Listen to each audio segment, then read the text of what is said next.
అందరికీ నమస్కారం. నా పేరు జేఎస్ రాజు. నేను సామాజిక తనిఖీ విభాగంలో ఎస్ఆర్‌పిగా పనిచేస్తా ఉన్నాను.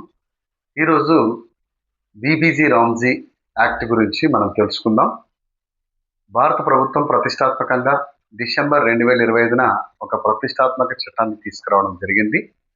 దాన్ని మనము బీబీజీ రామ్జీ యాక్ట్ గ్రామీణ్ 2025 అంటాం. Viksit Bharat guarantee for Rozgar and Ajeevika mission Gramin act 2025. Viksit Bharat అంటే అభివృద్ధి చెందిన భారతదేశము, గ్యారంటీ అంటే హామీ, రోజ్గార్ అంటే ఉపాధి, ఆజీవిక అంటే జీవనోపాధి, మిషన్ అంటే లక్ష్య సాధన అనేటువంటి విషయం.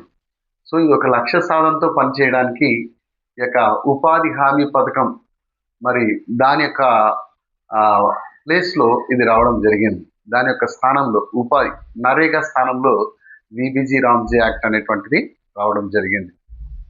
ఈ యొక్క విబిజీ రామ్జీ యాక్ట్ యొక్క ఉద్దేశం ఏంటి అంటే ఉపాధిని ఒక పని మాత్రమే కాకుండా గ్రామీణ ఆస్తుల కల్పనలో భాగంగా ఈ యొక్క విబిజీ రామ్జీ యాక్ట్ అనేటువంటిది రావడం జరిగింది. ఉపాధిని ఒక పని మాత్రమే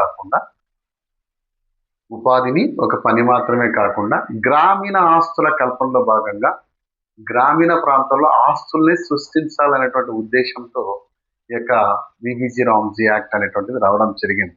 ముఖ్యమైనటువంటి ఉద్దేశాల గురించి మనం తెలుసుకుందాం. ఏంటి ముఖ్యమైనటువంటి ఉద్దేశాలు ఏంటంటే నంబర్ 1, మొట్టమొదటిగా పని అడిగినటువంటి ప్రతి ఒక్క కుటుంబానికి ఒక ఆర్థిక సంవత్సరంలో కనీసం 120 రోజులు పని కల్పించాలి అని చెప్పేసి ఈ యొక్క విబిజీ రామ్జీ యాక్ట్ అనేటువంటిది చెప్తా ఉంది. పని అడిగినటువంటి ప్రతి ఒక్క కుటుంబానికి ఒక ఆర్థిక సంవత్సరంలో కనీసం 120 రోజులు పని కల్పించాలని చట్టం చెప్తుంది.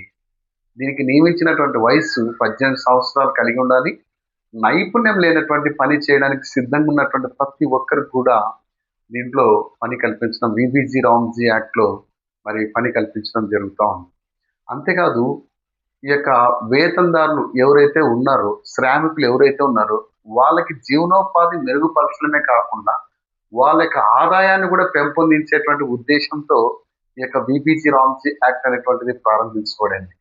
మరి మూడవదిగా చూసుకుంటే durable assets and sustainable assets అంటే సుస్థిరమైనటువంటి ఆస్తుల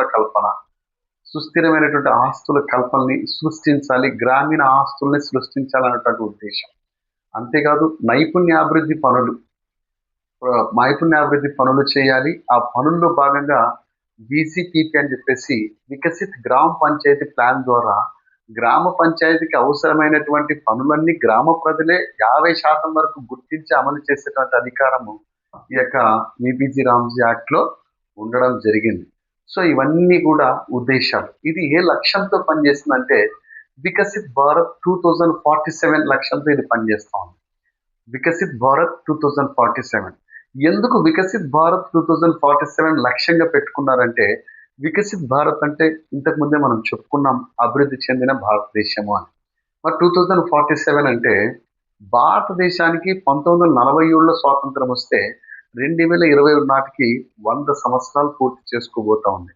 ఈ 100 సంవత్సరాలు పూర్తయ్యే లోపల మన భారతదేశాన్ని మరి అభివృద్ధి చెందుతున్న దేశంగా కాకుండా అభివృద్ధి చెందిన జాబితాలో చేర్చాలంటే ఒక దృఢ సంకల్పంతో వికసిత్ భారత్ 2047 లక్ష్యంగా ఈ యొక్క ఉపాధి హామీ ప్లేస్లో ఈ యొక్క విబిజీ రామ్జీ యాక్ట్ అనేటువంటిది రావడం జరిగింది.